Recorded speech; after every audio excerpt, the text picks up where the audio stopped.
Well, my name is Lizanne. I am a wife, a mom of two beautiful children, Alessia and Ruben, and I'm one of the pastors here at New Life Church. And life has been good.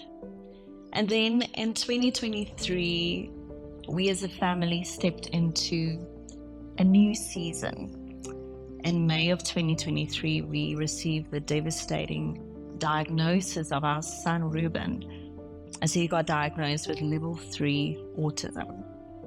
The doctors can't guarantee that he would ever fully communicate, let alone function in any type of mainstream school. And then in October of 2023, our life came to a complete and sudden standstill, where our daughter, Alessia, one day woke up completely paralyzed.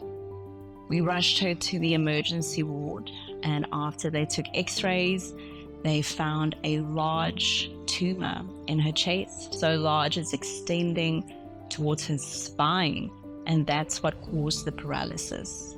That Monday, she underwent a very dangerous spinal operation, 6 to 7 hours in theater.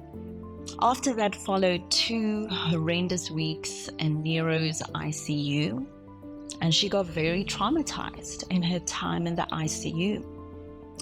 A psychologist came to see her. She was diagnosed with PTSD and acute stress syndrome, which she still is taking very strong medications for. After that, the tumor that was removed from her spine was sent in for testing, and it came back positive for Ewing sarcoma, which is a very rare type of bone cancer. In fact, this cancer is so rare that doctors don't know how one gets Ewing sarcoma.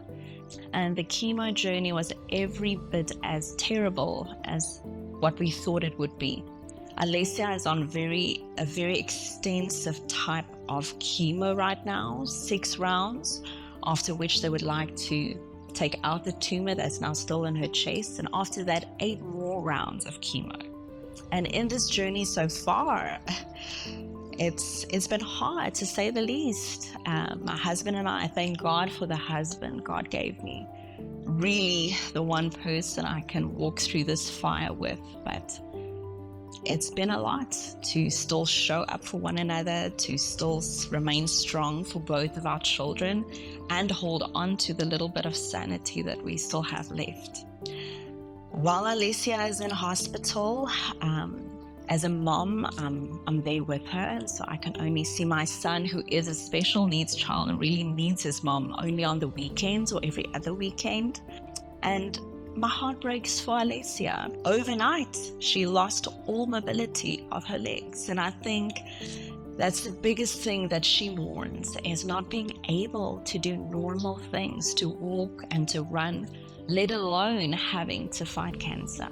And so I would be amiss to say that there has not been times where I've wondered why is this happening? Not to just one child, but why are both of my children suffering like this? I remember a very low moment where my thoughts echoed Job chapter 3 precisely, and I just felt like I wanted to curse the day that I was ever born, because if that didn't happen, then surely my children would never have suffered the way that they are suffering now. And so even as a pastor, even knowing everything, there has been times where I have cried out to God, like, why is this happening? And every time I am just on my knees crying out to God, He showed up every time, comforting me, reassuring me of His closeness. At this point, our days feels like a terrible nightmare that we can't wake up from. We don't know when this is going to end. But even in the darkness, there has been brilliant flickers of light. We don't know what tomorrow holds, but thankfully, we do know who holds tomorrow.